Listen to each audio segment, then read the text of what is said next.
Hi, welcome to Culture Determined on Blogging Heads TV. I'm your host, Aryeh Cohen-Wade, and my guest today is Alex Press. Alex, could you please introduce yourself? Sure. Hello there. I'm Alex. I'm a staff writer at Jacobin magazine, and I also sort of freelance around various publications, generally writing about labor and the labor movement.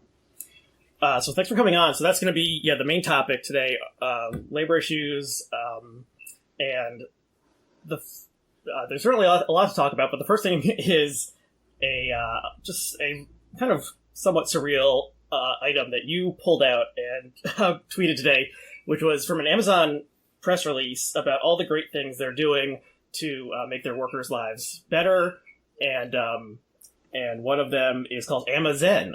I guess that's how you pronounce it. So what is AmaZen? Well, you pronounce it however you'd like, because the word has just been coined today. So, so AmaZen. So first of all, this press release that I pulled from this morning, AmaZen obviously has gotten quite a bit of criticism about the working conditions at the company, especially in its warehouses, or as it calls them, fulfillment centers. And so Bezos, in his last letter as CEO of the company, I guess at this point 2 months ago, his letter to shareholders, he said he was going to focus on making this, the best place to work on Earth. And now Bezos always specifies on Earth because he has intergalactic aims.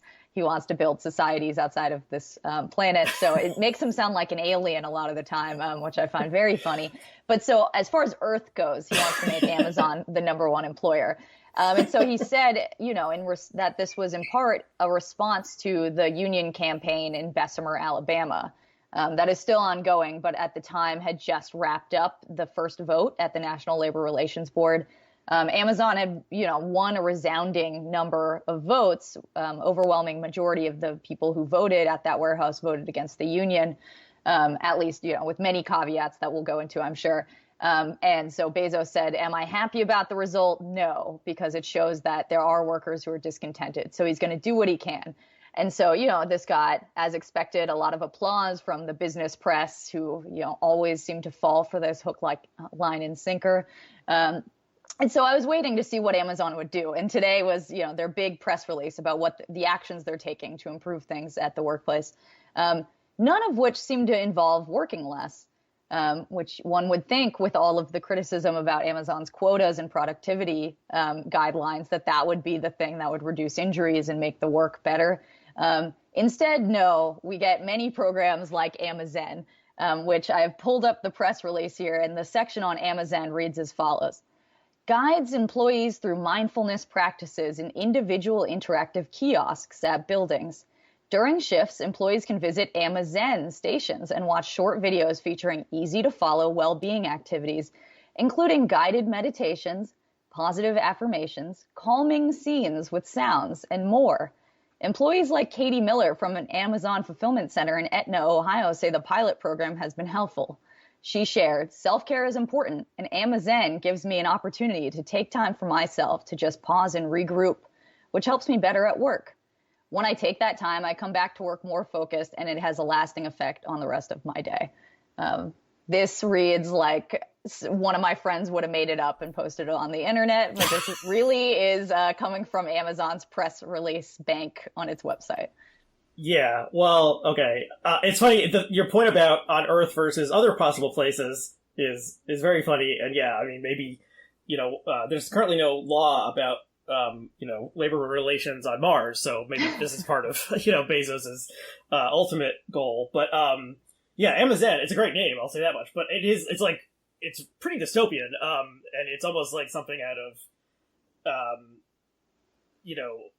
like Wall-E or something, where it's like, the workers are like plugging into the kiosk for 5 minutes of Zen, and then they get right back to, working as hard as they possibly can. So, okay, so there's other things I assume in this press release, maybe they're giving free back massages or something, but is there anything related to higher wages, fewer hours, or better benefits?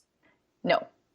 Okay. Though you would say that, or the company would say that these are all benefits, of course, all these things. They note that they're spending $300 million on safety projects in 2021 on their mission to be Earth's safest place to work.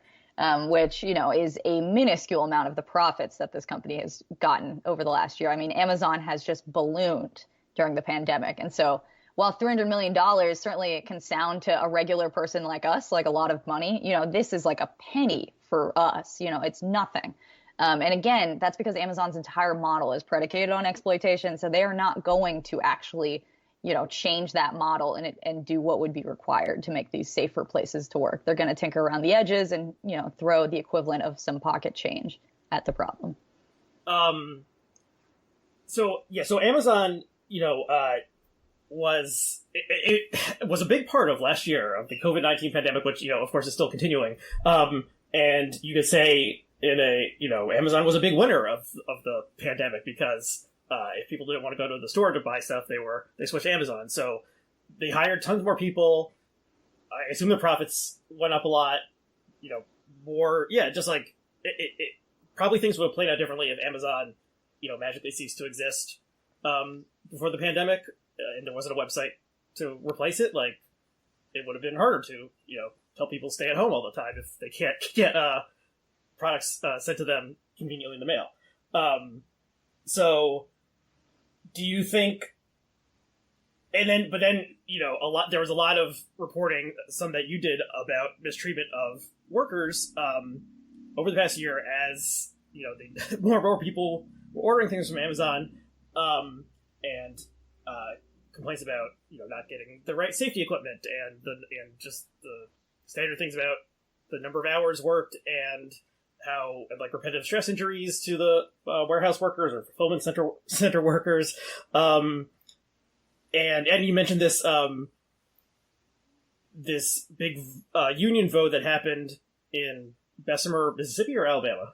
Alabama, and there was a lot of, at least from the left Twitter personalities I follow, there's a lot of excitement about it, and then it did not go well for the pro-union side. So where do you, do you think Amazon, so Amazon is not gonna really start treating its workers better as we emerge from the pandemic, because they're giving them little, Zen, 5 minutes of Zen, and then they're right back at it. So, but then this union drive that seemed it was unusual that the first major Amazon worker union drive happened in a very red state that would be, as someone who doesn't know much about it, I would consider it pretty anti-union, right to work state, whatever. Where do you see all this stuff going? Yeah. So as is intimated by the extent of that question, so a lot has happened in the past year and a half, right? And so just to give a short version of that, I just want people to know the scale that we're talking, right? Because I think everybody knows Amazon has, as you said, it's one of the winners of the pandemic, but it is really hard to convey how much growth Amazon has gotten. So, a Wall Street analyst early in the pandemic said that in noting sort of trends in the market, that the pandemic has been like a growth hormone for Amazon. So I was already writing about Amazon before the pandemic, talking to warehouse workers in particular.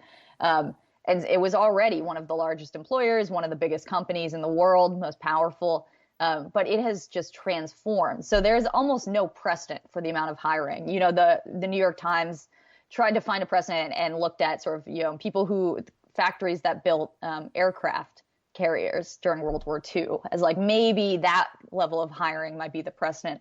But we're talking about almost 500,000 people hired in the United States within 10 months.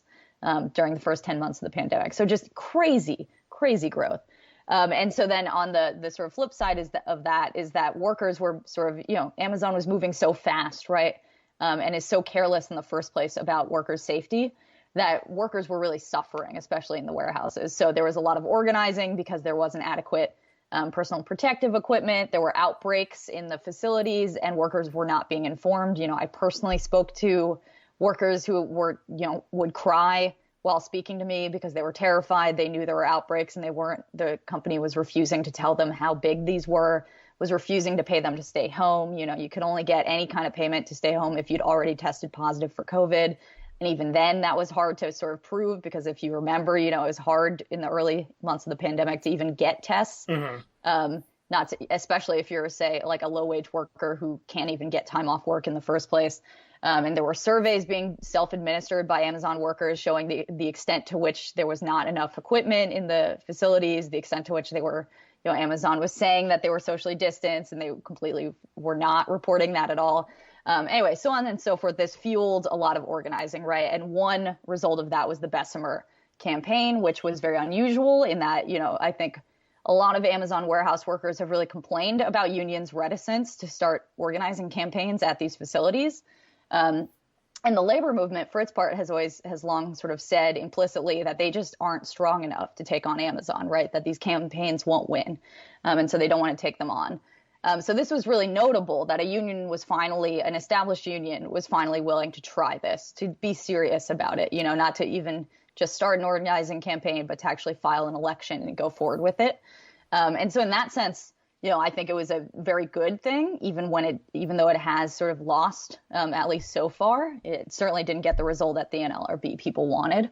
To me, that's a good thing, because these warehouse workers actually are sort of learning from that experience. The unions are learning from that experience. You have to throw stuff at the wall to figure out what works with something like Amazon. But that said, it was a setback. Like the vote was something like 1,800 against versus 800 in favor of the union. Caveat being that there's probably going to be a new election. It looks like Amazon did break the law. There was various things I saw online about that. What was proved that they actually did to the election? So nothing has been proven yet. The NLRB hearings are actually happening right now. They started last week. I tuned in at first, but we're talking like 8 hours of just slow movement day after day. So I haven't been watching. But just today, documents were, yesterday or a couple days ago, a worker testified that Amazon had keys to a mailbox that held ballots that the company itself had insisted be placed on the company property. So the NLRB had said, you can't have a drop box. We need this to be a fair election. Workers cannot be, in any way coerced to vote on the company property. And we can't give the impression that Amazon has control over any of those votes. So that was what the NLRB said before the voting period started. It was a mail-in ballot because of the pandemic, so not in person. And yet there was a USPS mailbox installed on company property. And this, for the union, RWDSU, became a big point of contention. They said that was illegal, that this was violating the NLRB's ruling and also was being seen as a sort of coercive measure for the workers. They felt they were being pressured to vote there. They were convinced that Amazon could somehow access those votes, could see how they voted. You don't have to be a conspiracy theorist to think that. I mean, Amazon does have the sort of cutting edge of worker surveillance technology. So it's, I think, pretty understandable for people to assume that. Mm-hmm.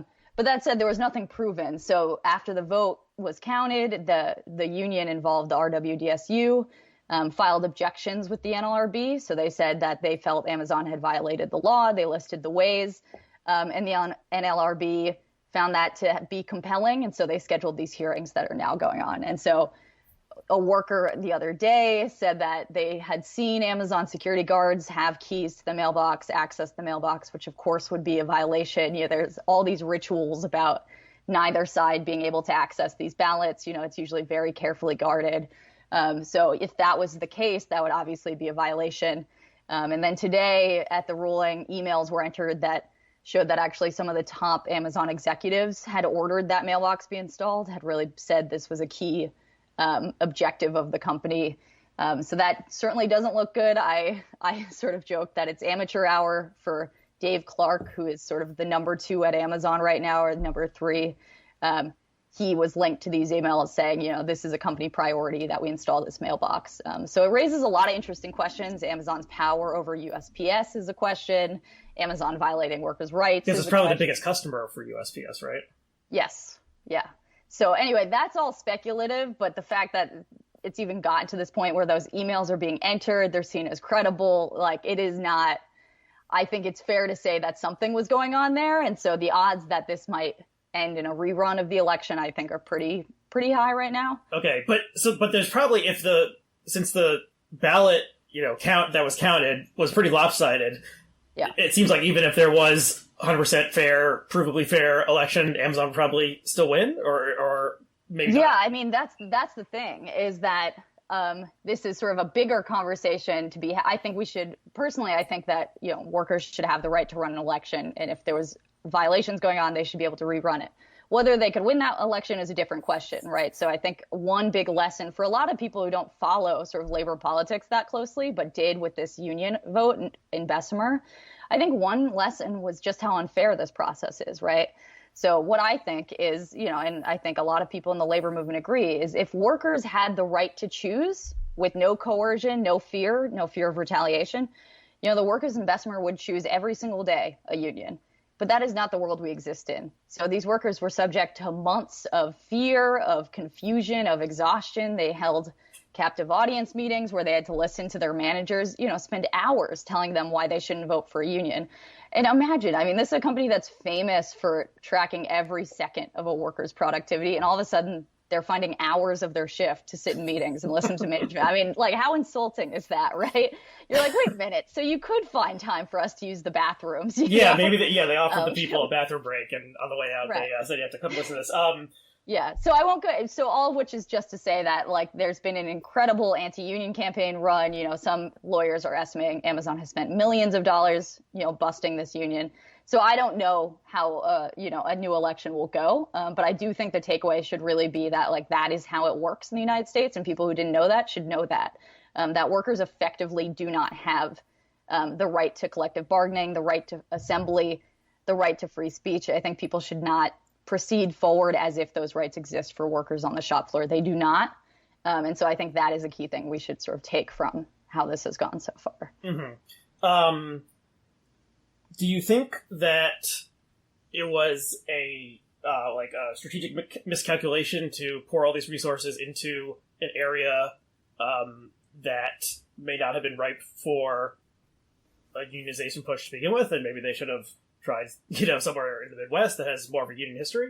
I really don't know. I sort of tend to say no, in that, RWDSU had already been involved in organizing a New York City warehouse, and Amazon had fired a worker there, had retaliated. That's part of a lawsuit that the Attorney General of New York has filed against the company. So it's not like the union chose to organize Bessemer. The union did what a lot of us on the left in the labor movement advocate, which is take the workers' lead. It was the workers in that facility who reached out to them and said, we need a union. And RWDSU, to its credit, took their call and set up a meeting. And, when they saw the extent of the problems and the amount of support and sort of agitation that was going on, they said, okay, fine, let's do it.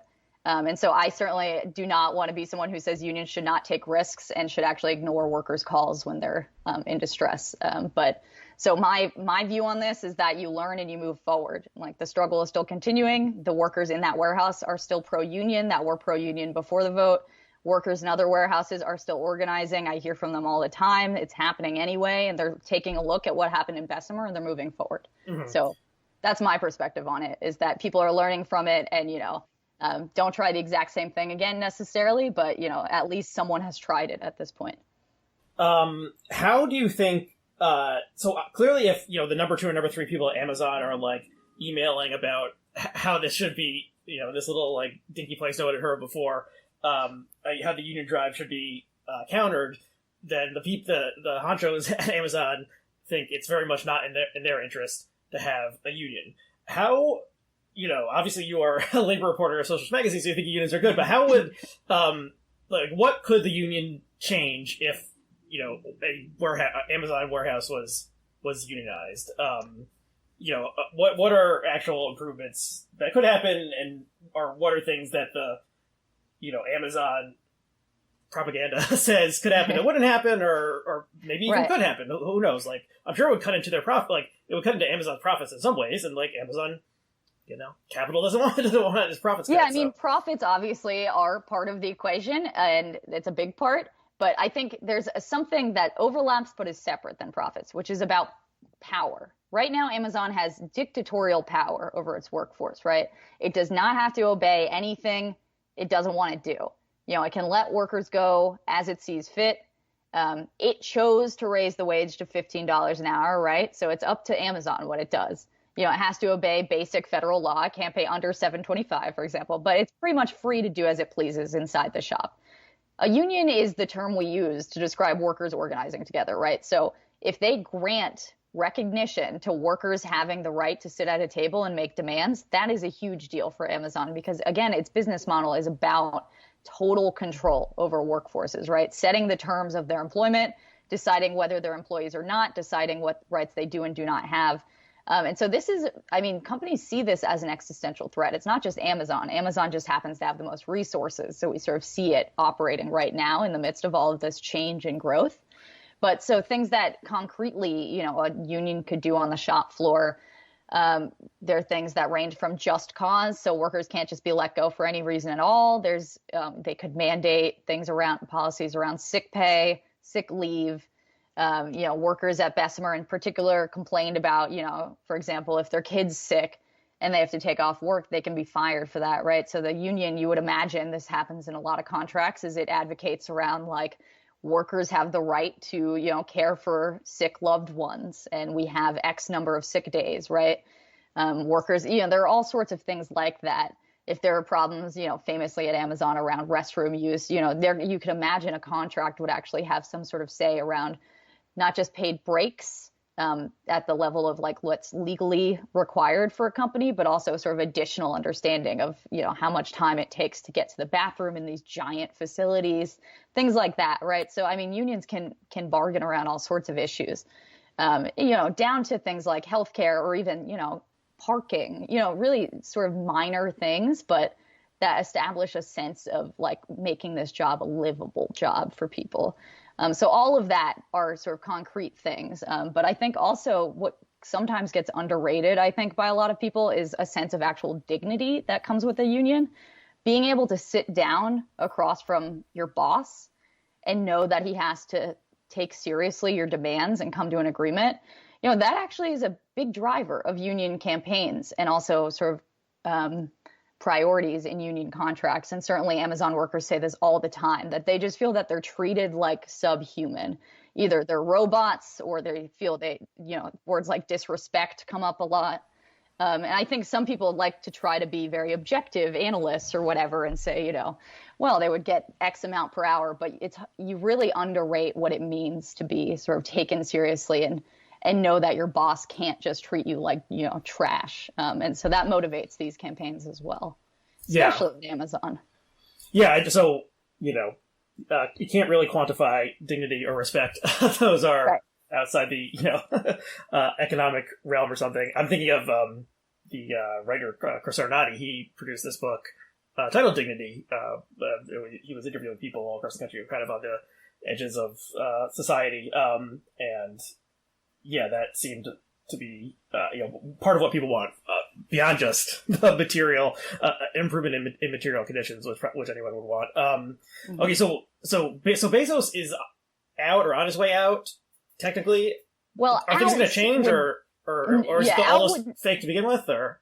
Out is not the right word. I mean, he's still going to be holding high position. He's still the founder. He still controls an immense amount of shares in the company. For example, Amazon is particularly controlled by Bezos. And so him stepping down as CEO is not actually a huge difference. I think he's still going to be very involved in, say, for example, these efforts to me are PR efforts to combat the sort of view about Amazon's working conditions. So he's still going to be involved in that as well. But what if he really is interested in colonizing Mars or something? And he's sort of all these types like Musk and Bill Gates and Bezos, they seem to have a sort of, megalomaniacal like vision of themselves. And right. Maybe he really does want to like explore the cosmos or something. And he cares about that more than, giving like 15-minute bathroom breaks every 2 hours to his workers or something. And so maybe he's just going to be focused on the heavens or something and not the planet. Yeah, I mean, had he renounced all his positions at Amazon, you might say that. But it is true that he always has reserved time for Blue Origin, his like rocket ship company. And again, like Bezos has been very consistent. His high school valedictorian speech was about going to space. Right. He and his high school girlfriend, sort of famously told reporters when he first became a known entity that he'd always said he was only going to get wealthy because that's what he had to do in order to go to space. So, I mean, Bezos is not... this is not a new interest for him. That truly has always been his sort of driving motive. I think there's something interesting to be said about like him and Musk both having these interests and what it says about sort of our ruling class right now, that these are the types that sort of rise above. But I think, and the Virgin Atlantic guy, what is that guy's name? Richard. Right, Richard Branson. He's interested in this stuff as well. He kind of faded, I guess. His Virgin has kind of faded as well. That's true. And I mean, this is all like fascinating, or like at times even funny or quirky. But I think what actually is relevant here, at least in how Bezos conceptualizes this, is he's always sort of seen the colonization of space as what we do. He says to, I think in some line he used long ago, that's what we're going to do to save Earth. Right. So he says that there are all these environmental problems and we're never going to fix them. And so we are going to go to space because we aren't going to take action on Earth. Right. And, there aren't enough resources, so we're going to need some of the population to live, in space or on another planet. So as absurd as this sounds, it really is their driving understanding of their business model. So when people say about Amazon that it is bad for the planet, that emissions are incredibly high, it's destructive, uses too many resources, this is actually his key, is that, Bezos doesn't believe we will ever fix those problems. And so it is not such a big deal that Amazon is contributing to them. Right. So in that sense, it really has material impacts, as far as how these companies understand what they're doing. Mm-hmm. Right. I mean, it's in some way crazy. Yeah, it's kind of crazy because it's obviously like, who knows if it ever could happen that like humans could live on Mars, but it certainly seemed to be more difficult to make that happen, to sort of try to fix the problems that we already have on this planet, where like there's oxygen already and water. So there's that. But I guess the part of it that maybe I can sort of see is this idea of like, it's like the Alan Moore Watchmen sort of thing, where it's like the only thing that can like unite us all is if we like are looking like, elsewhere, and there's all this stuff about UFOs in the news in the past couple of days. So it is like if there was, not that Bezos is thinking about like the space laser or something, or even the Jewish space laser that we've heard talked about recently. But just like, you could imagine, something uniting humanity somehow. It wasn't the COVID-19 virus, clearly. Like this drove people apart. So the ironic thing here, of course, is that at least what, in my view of things, what is uniting humanity is Amazon, is that we've all are residents of the empire of Amazon, and that sort of brings together. I mean, I just wrote an article this morning. Well, I wrote an article this morning for a South African workers publication, right? That was about, the reasons that we have connections is that we all are dealing with the same opponent right now. And so, I mean, this is the classic Marxist argument, right? That the boss is bringing the workers together and, building its own destructive force, right? And so in that sense, I mean, it is interesting that everybody around the planet is now fighting Amazon. And so it does sort of build this basis for... Well, I mean, some people are fighting it. Other people are enjoying, a number of streaming shows. Fleabag, very good. I gave up on the Romanovs after one episode. But, so they have a lot of that. The thing that they do have that connects the world is Amazon Web Services, which I think actually, if you are watching this or at the Blogging's website, you are participating in Amazon Web Services because they take like 1/3 of the global traffic. And so you could kind of see that as like the global brain that, Teilhard de Chardin theorized 100 years ago. But Bob Wright, founder of the site, has talked about that a lot. But, okay, but that leads me to think, and this is not exactly your area, Amazon... So yeah, Amazon shipping, it manufactures products that it sells. It has cloud storage, web hosting, streaming music, original programming, television, podcasts. They own Audible. So there's Echo and Alexa. There's facial recognition technology. So they have, intentionally or not, just this crazy different number of like parts of business. Yeah. Is it possible that there'll be some sort of antitrust movement against it, or to just say like, okay, you have like the web services has to be split off from the commerce, or this thing where they would possibly prohibit Amazon from selling its own manufactured products alongside other people's products? Do you think any of that could happen? Yeah, I mean, that totally might happen. They've certainly, even the Biden administration, which of course, to be clear, is like deeply tied to certain parts of Amazon at the executive level and at the cabinet level. Even then, they've elevated antitrust advocates who've sort of made their name on arguing for breaking up Amazon. I think there's plenty of legal basis for. I do believe Amazon obviously is a monopoly and a monopsony, And, there's plenty of reason to say that, for example, Amazon should not be able to sell its own goods alongside its competitors when it's analyzing their data and sort of reverse engineering products to outsell its competitors. Same thing about using AWS's profit, which is huge, is immense. It's just an incredible sort of moneymaker for the company to prop up less profitable endeavors. I mean, all of that is true, but none of that is going to really fix any of these labor problems, right? And as we know, this is the profit model itself sort of tends towards concentration and monopoly. And so, you cut off one arm, another one grows back, I think is not, I think people on the left should absolutely sort of support antitrust efforts. But at the same time, you can't keep trying to break up Amazon from the top. It's about actually bringing the power down to the people at the shop floor. Well, they haven't really tried from the top to begin with at this point. Well, I'm saying that would not fix the problem. Right. So I think it would. Yeah, you would probably need a two-pronged, top down and bottom up efforts. Okay, but then at the same time, like I was joking about before, they provide all these goods and services that a number of people enjoy, including me. I have Amazon Prime. They are the most trusted institution in America by Democrats. Really? Not Republicans? They're number 3 for Republicans behind the military and local police. Okay, that's funny. I wonder where the Trump organization ranks. Ranks right, maybe 4th. That survey might have been, I think, 2018. So yeah, I'm not sure. Okay, so then, it really does work. Like, you order something, you click, and you get it. Like, it's increased even in the past year or so how quickly you can get things. It used to be 2 days, now it's often the next day. It's like incredible. And yeah, it was super great during the pandemic. So there are good things about that, because I can order a cat toy and get it the next day, and then my cat is happy. But I would hope that the worker who is stuffing the envelope, isn't like suffering crippling back pain from all this stuff. But I don't know, for the average American consumer, they probably think more about getting the nice product quickly than, where it was made or how it was packaged and so forth. Yes, so, I mean, this is what platform monopolies are for, is that they prop themselves up with immense amounts of money pumped in until they gain monopoly dominance over a market, and they become deep buried into the marrow of the body of a society until it's infrastructure and we're all reliant on it, right? And so that's Uber's model and that's Amazon's model. They've accomplished it.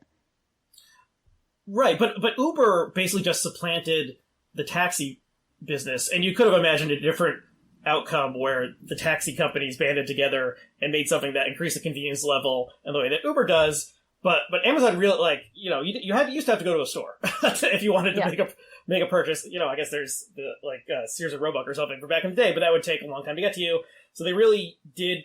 They have made these improvements in connecting, buyers and sellers and products with people who want to purchase them. Yep. I remember, around the time when I was maybe in college or shortly thereafter, there's a documentary that came out called Walmart, the High Cost of a Low Price. I don't know if you remember that one. That sounds familiar, but I can't remember it. Yeah, so it would have been, so Walmart was like the Bush era enemy of, left labor, and just, right-thinking liberals would be like, oh, Walmart, it's like destroying mainstream America and stuff. Right. And who even thinks about Walmart anymore? I mean, it's like Amazon is completely supplanted. Obviously, there's still probably 2,000 Walmarts across the country, and it's still the largest employer. People continue. Okay, so it is bigger than Amazon still. Yes. And it pays less, to be clear. And Walmart has tried. It does have an e-commerce part of it, and I guess there's probably options where you order something and you pick it up at your local Walmart if it takes longer if you're like in a rural area, or it takes longer for the mail to deliver something to you. But it just Walmart just offered everything cheap in one place, but Amazon is just kind of swamped it in terms of how good it is for the consumer, because you can get anything from anywhere in the world and you don't even have to leave your house. And a lot of people didn't want to leave their house for good reason last year. So I don't know. So it's not just Ma Bell or something where they got this monopoly for like reasons of being the ones who like strung the lines up in 1910 or something. I have the facts of that wrong, but like they've won because like the service is so good. Yeah. And so that's makes me think it's going to be harder for either workers or even, government bureaucrats or something to try to dismantle them because, it doesn't take the genius of Jay Carney to say, like, don't you like your 24-hour delivery and you get this little cat toy or whatever? Yeah. And then so people like their Amazon and they're going to keep using it. I mean, again, I use the category of platform companies like Amazon, and I'm comparing it to Uber, for example, because this is a particular sort of political model where they unite consumers because consumers have such sort of close ties, as you're demonstrating right now, sort of this like emotional sort of love of the company, that they actually wield that, I think, in a somewhat unique or new or different way than old brands against elected officials, right? They sort of say, don't you dare regulate us because, your own constituents are going to be very mad that they can't get same day delivery, right? Or that they can't have, call up an Uber, that they have to deal with public transit or, limited taxis or whatever. Mm-hmm. And that is it's a specific mode of political engagement that I think Amazon and other companies like Uber have really perfected and wielded in a good way. We saw it with Uber and Lyft in California as far as driving voters to sort of support their proposition, the proposition vote that they had written themselves to exclude their drivers from access to labor law and workers' rights and protections. They sort of directly in the app said, make sure that you vote the way we want you to. And I think Amazon often wields power in a similar way by reminding elected officials that, your constituents are with us, not with you. They support our company over their support for you as an elected official. Yeah, I mean, you can imagine, like, Amazon hasn't done anything, as far as I know, heavy-handed to try to like promote various candidates, but you can imagine like, they're putting a flyer in each package now that says vote for candidate X in some mayoral race or something. Mm-hmm. Maybe they've done something like this, but I guess maybe they would fear the backlash from that. But like, it's mainly it seems to me mainly because like the service does work so well that people do like it, and so the going against it either from top down or bottom up is just starting now, and I hope it succeeds, at least somewhat. But I don't know. I guess I don't know.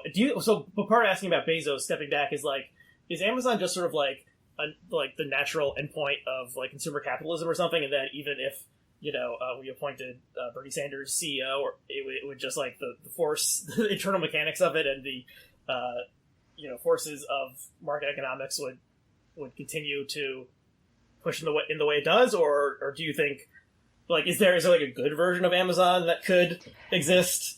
Well, sure, there's plenty. Sure, if there's something that's not oriented around exploiting workers and maximizing profits, but if there was actually public ownership in some sense, or if there was actually which would in a way just look like rebuilding infrastructure in this country. Yes, I think better infrastructure that could deliver goods to you would be a good thing.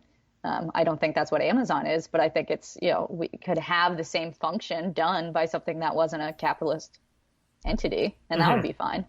It's not like we don't have drivers who get paid good wages and have a union. That exists.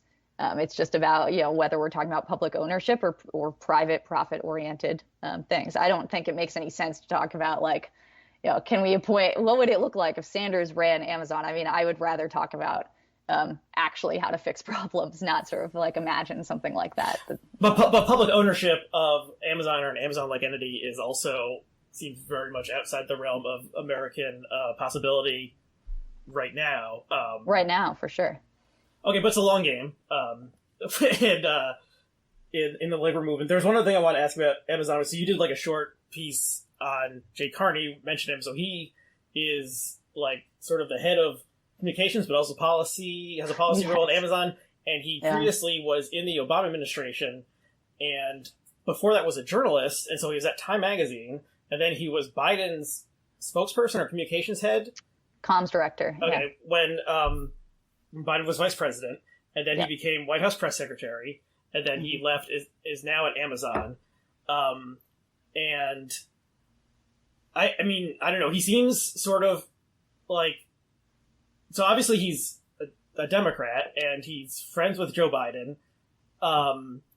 and likes Barack Obama, but also takes a paycheck from Amazon. He seems, I guess, his like personal inner life doesn't particularly matter. But one thing I will include the link to this piece. One thing that did strike me is that how the lobbying, the amount that Amazon spends on lobbying in DC, like a couple of years ago, was $5 million, and it rose to $18 million.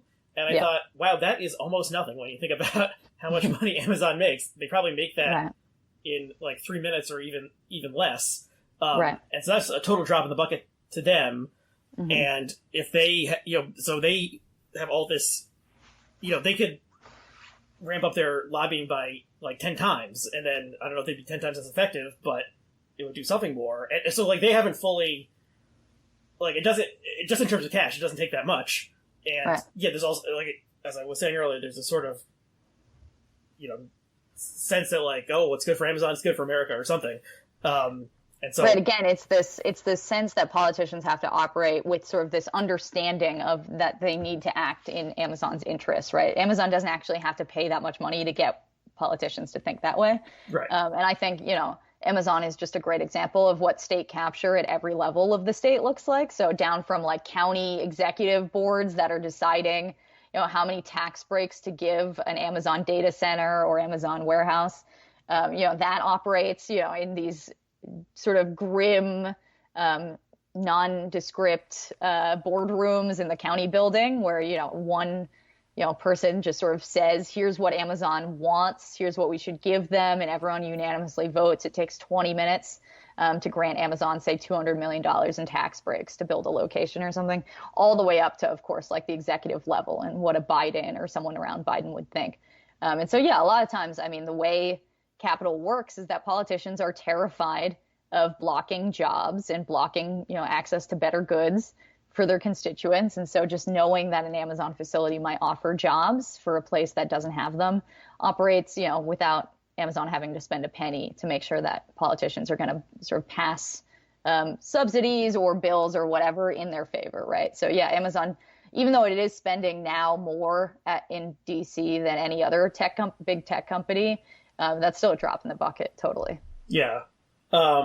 Okay, we talked about Amazon a lot, and that even wasn't the original thing that I wanted to talk to you about. Right, yeah. So let's switch. And so you wrote a piece about Chipotle, and this piece, for multiple reasons, convinced me to stop eating at Chipotle, which I wasn't doing a ton, but maybe 2 or 3 times the past year. But so, and the headline was Chipotle is a criminal enterprise built on exploitation. So okay, tell us about Chipotle, which in some ways is sort of like the Amazon of the food, Yeah, in certain ways. Though I don't actually know, what the ranking of sort of the biggest of fast food or fast casual is off the top of my head. Obviously, McDonald's is, in one sense, the Amazon of fast food. So the sort of reason for the article is that New York has filed a lawsuit against Chipotle, alleging that they owe $150 million in back wages to all of their workers over a 2-year period from late 2017 to 2019 is the period of the suit. And the suit also would then cost Chipotle $300 million in civil penalties. So this is because Chipotle was violating workers' laws, like labor laws in New York City. Fair Work Week law is something that passed in 2017, which just was sort of the intent was to make fast food workers' lives more predictable, right? So they need to get 2 weeks notice for schedules. If their schedule is changed within that 2-week period, the company needs to offer a premium, give them money to compensate for the inconvenience. There are other things in there like a law around clopening, as it's called. I don't know if you ever worked jobs that had that. I did, where you work the closing shift and then you do the opening shift the next morning. Okay, so then you're working like past 11 and then you need to like get there at 6 a.m. or something like that? Yeah, so it's really inconvenient. And so for that, the Fair Work Week law, actually you have to get written consent from the worker agreeing to it and give them $100 pay premium. So things like that. So just trying to make workers' lives a little more predictable. Obviously, last minute scheduling is a huge problem in service work in general, but especially fast food. Mm-hmm. So this was a New York City law or New York State law? Yes, New York City. Okay. And so that passed in 2017, and this lawsuit alleges 600,000 violations by Chipotle. So they said every worker experienced an average of 3.5 violations per week. which is just crazy. And, the New York City had actually filed a previous complaint against Chipotle, and they tried to give them time to, come into compliance with the laws. And this lawsuit says that while Chipotle sort of made some amount of effort, it was still systematically violating the laws. It also was violating sick leave law that had passed in, I think, 2014. So its policy was an explicit violation of the law. It said that workers had to find people to cover shifts they were missing if they were sick. It said that they couldn't use sick leave to care for loved ones. They could only use it for themselves. So they were just like written into the policies of the company are violations of labor law. Mm-hmm. Anyway, so that was the reason for the article. But I mean, Chipotle is sort of, the more I talk to workers at Chipotle, it's just a stunning situation. Like the violations of workers' rights is just built into the model and is so common. I mean, I was just writing a follow-up today after talking to a lot of workers who got in touch after that first article. And it's just, this is relevant for people who eat at Chipotle, to your point of why you would have stopped eating there, in that, what workers are describing here is just complete there's no time to follow sort of best practices for safety and food cleanliness and things like that. So why don't you talk about the rats? Yeah. Okay. Right. So in December of last year, the first thing I wrote about Chipotle was because I spoke to workers in New York City Chipotles who had been bitten by rats at stores that the company knew had rat infestations and had kept open. And so one worker I spoke to, he was the fourth person at the store bitten by a rat. And I think the New York Post had first gone public with this rat problem. And this sounds right up their alley. Yeah, exactly. It was like a classic headline or whatever. And so Chipotle, in response, when that finally went public, they had closed the store, but it turned out they were still having the workers come in to clean. Which is insane. They should just have an exterminator, right? Like, workers who are making minimum wage should not be the ones tasked with dealing with a rat problem in New York City. And so that was when this person got bit, was when the store had already been closed. And so only when a manager was bitten by a rat did they finally stop having people come in. And so just to be clear, like in the past week, speaking with other Chipotle workers, what they're describing here is when they're pushed so hard with such high productivity expectations, they say, that almost never does anyone wash their hands. They say no one temp checks the meat. No one is cleaning, when there's just steak juice sitting on the, sort of cutting board, there's no time to clean it. So every time your food tastes kind of weird at Chipotle, it's because they're totally not cleaning anything. And every worker is, again, it's not that the workers are being careless. They say that they have no time at all to do any of this, that the boss knows that they don't have time. And that actually this is a big part of the model. Their incentive pay for GMs of stores, where if they keep labor costs down below average, they get up to 25% bonuses. So this is, built into Chipotle's model. And so I also would not eat at Chipotle anymore after speaking to workers, because also, during the pandemic, I've talked to workers who were speaking to me as their stores were having coronavirus outbreaks and the store was staying open. Chipotle refused to close for cleaning or to allow workers to stay home. So yeah, I've never reported on a company where I was like, I would never be a customer here except for Chipotle. That just seems like actually an unsafe place to eat. Yeah. And so you interview some workers, correct me if I'm wrong, at the one that's in the base of the Empire State Building? I don't think I did, no. Oh, okay. Because I thought anyway, the first time I had Chipotle, it was when I was working near the Empire State Building. It was 2006 or 7, and it recently opened, or at least recently moved to New York, and there was these very long lines. It was very exciting. It was like a craze for it. And then I guess part of, shortening the line was they increased how quickly things were made and so forth. And, but I mean, Chipotle itself has had a bunch of, was it not listeria? They had some, or maybe it was, they had multiple outbreaks of pathogens that, sicken people. And and so that was a black mark for the company. I think they lost a fair amount of business, and McDonald's owned it and then sold it. And I think do you listen to Doughboys, the comedy podcast ever? I think I've heard it once, but okay. No, I don't. So it's a comedy podcast about chain restaurants. Mm-hmm. So they both do fast food takeout and things like, TGI Fridays or something like that, and they've reviewed Chipotle a couple times, and they themselves noted that the quality of food has really decreased in the past couple of years, and so this is all I guess part of one thing, and I think I read somewhere that the one of the most the occupation where people were most likely to contract COVID was working in a restaurant kitchen, and then because people were delivery became just this huge thing in the pandemic, even more than before, and that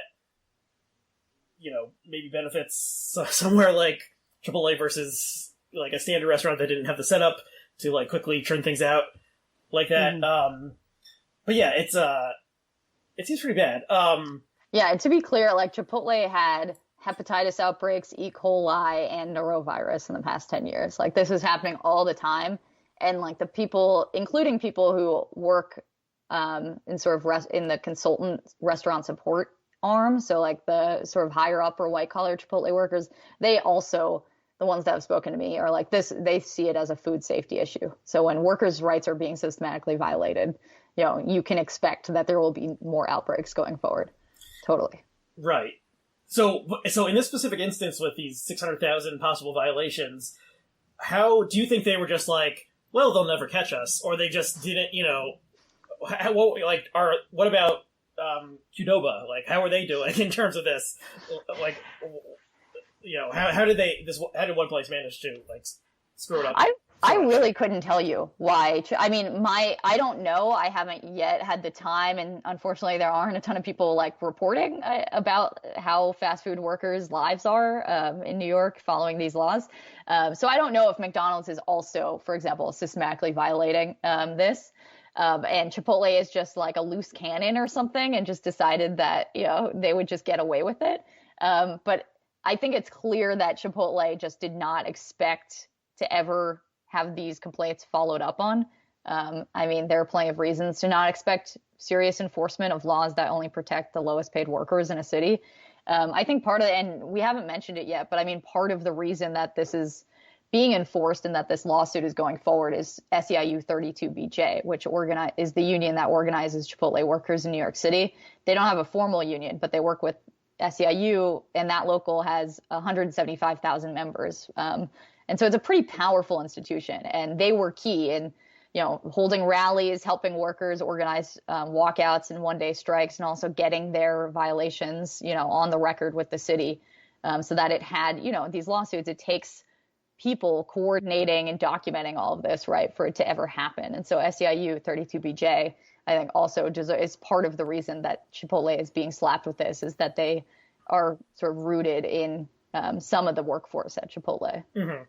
Okay, so another reason to support your local union is that they will be, advocating on your behalf when it comes to foodborne pathogens and other such things that you might ingest and against your will. So another thing that a lot of people are talking about these days is, in the fast food world, is places that where the workers don't want to work there anymore because they don't pay enough, and people who were laid off during the pandemic were able to get better unemployment benefits than they would have a couple of years ago. And so why would they want to go back to McDonald's or wherever in a low pay, low skill job when they can sit on the couch and watch Netflix all day long or whatever? And so the right is sort of seizing on this as we're Biden socialism or something, the lazy the lazy workers, and you're going to end up paying $10 for a burger at McDonald's, especially if there's an increase in the minimum wage. And then people on the left are saying sort of this is nonsense, and there's many good reasons why people would not want to return to working at fast food, some of which we talked about already, and especially because, if you're in a hot kitchen, that seems like a bad place to be during the COVID pandemic. So what are your thoughts on this controversy? I mean, I don't pretend to have any sort of systematic analysis of the April jobs report or something like that. I talk to workers. That's what I do when I write. And so some of it's anecdotal, but I'll just say, some of the systematic information I do have is, for example, I wrote a lot about restaurant workers during the pandemic. So tipped workers, not Chipotle workers, but people who are either bartenders or servers, at your local restaurant.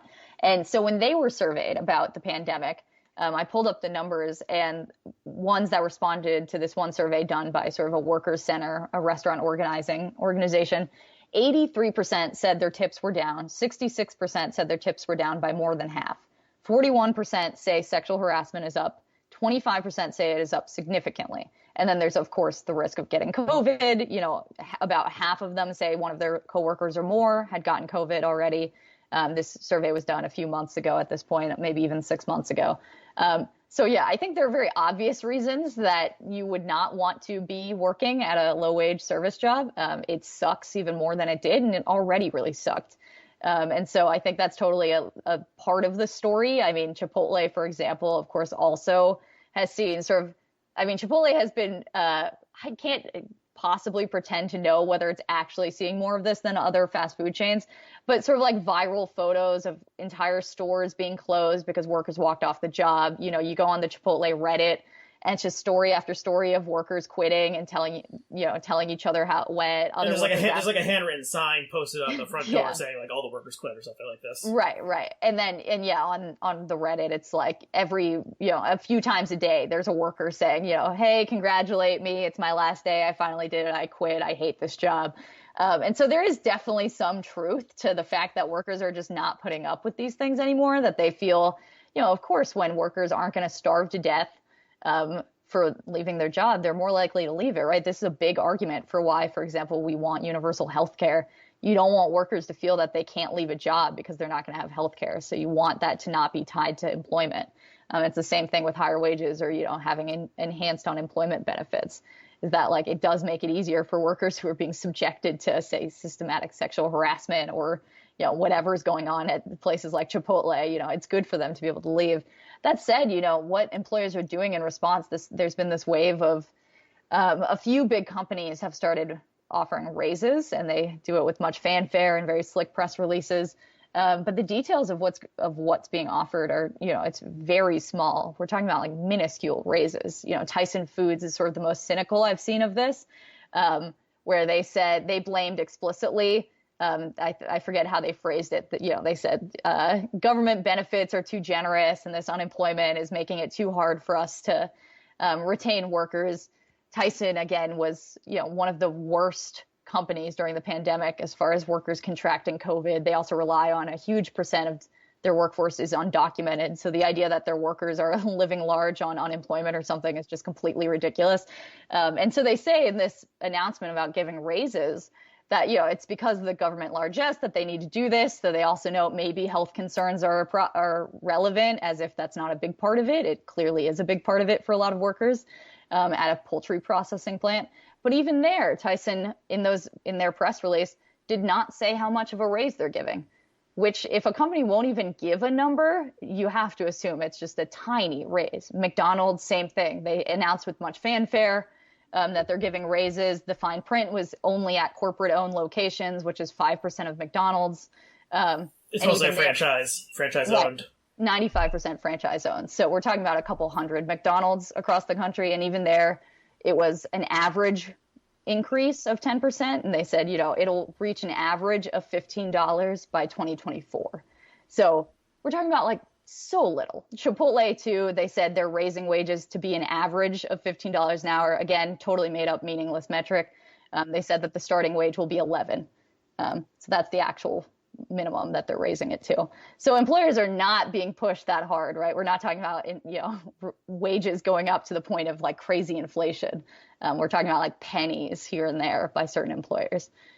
So yeah, that's the extent of sort of my view of this, is that workers are getting a little more leverage, but we've got a long way to go towards any sense of like justice or serious bargaining power. Yeah. I think it certainly makes sense that if you give people better unemployment insurance, they are somewhat less likely to return to the workforce. Like that's very, very logical to me. And there's sometimes this is like being presented as like some company, or maybe just like some restaurant somewhere in the middle of America is like, we can't find anyone to hire. No one is applying for a job. And, I guess the unemployment insurance bonus, or like the added amount from the federal government is going to end at some point. And so probably, people will return to, the sort of, labor market that existed before the pandemic, more or less, I think. I don't know. Maybe some people will be less likely to want to work in a kitchen as opposed to some other job outside or something. I'll just add that there was a comical example of this where I am. I'm in Pittsburgh right now, which is where my whole family is. And there was some story in the local paper like a month ago about, it was presented, and this was why it was made fun of so much, was sort of this way the story was presented was this boss at this ice cream shop outside of Pittsburgh couldn't find anyone to work there. And then he did something crazy. And it was that he raised the starting wage that he was offering to $15 an hour, to be clear, not to like $50 an hour. And he was inundated. He got thousands of applicants. So there was no story. The story was just that, like, if you're paying below what's livable, people don't want to work there. But this was presented as like this incredible innovative thinking by a boss who's like, everything's against him in this labor market. But again, all it took was $15 an hour for thousands of people to apply to work at an ice cream store. So if we're not really talking about actual shortages here at all, in my perspective. Yeah, this is not like complex economics to think that if you offer a higher wage, more people might be interested in working for you. And yeah, I think I saw that same article. It's just like a local news story or something. Right. Yeah. Okay. Maybe we've gone about an hour, but there's one other thing I wanted to ask, and this I guess will be the last thing, which is how would you assess the first couple months of the Biden presidency in terms of labor? And I think from my perspective, he's done things. He's been more pro labor than I thought he would have been, and one of the things he did was recorded this statement. It was sort of a general statement, but was obviously in support of the vote in Bessemer, and Obama never did anything like that, and I don't know who the last president who would have done anything like that would have been. Maybe Truman. I don't even know if he would have. And so that did surprise me, because the Democrats have depended on union power for votes and organization and stuff, but they haven't done a lot in in exchange. And there's also this legislation called the PRO Act, which I don't know a ton about, and maybe you could briefly say what it aims to do.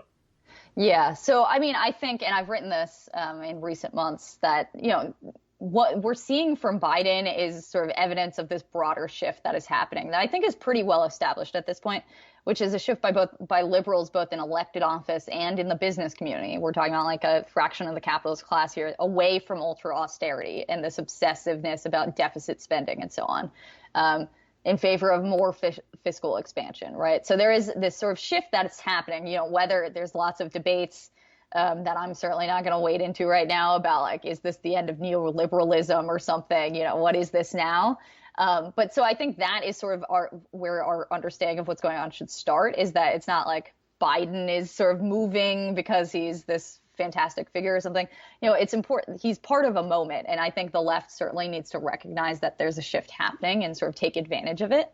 And yeah, part of that shift is that we're seeing somewhat, pretty remarkable things. Biden's video saying, union busters beware and things like that about Amazon. Biden has passed things at the executive level that have helped workers. He's passed a $15 minimum wage for any company that's federally contracting with the state. So it's going to affect, hundreds of thousands of workers. Well, was the NLRB one of the organizations that was sort of paralyzed because of not having appointments during the Trump administration? Yeah, the NLRB was definitely, and also was being run by Eugene Scalia, who is just like a cretin, like a and boss. That is the child of the late Supreme Court justice. Yes, yeah. And there was a really good New Yorker profile of him, like 6 or so months ago that was interesting.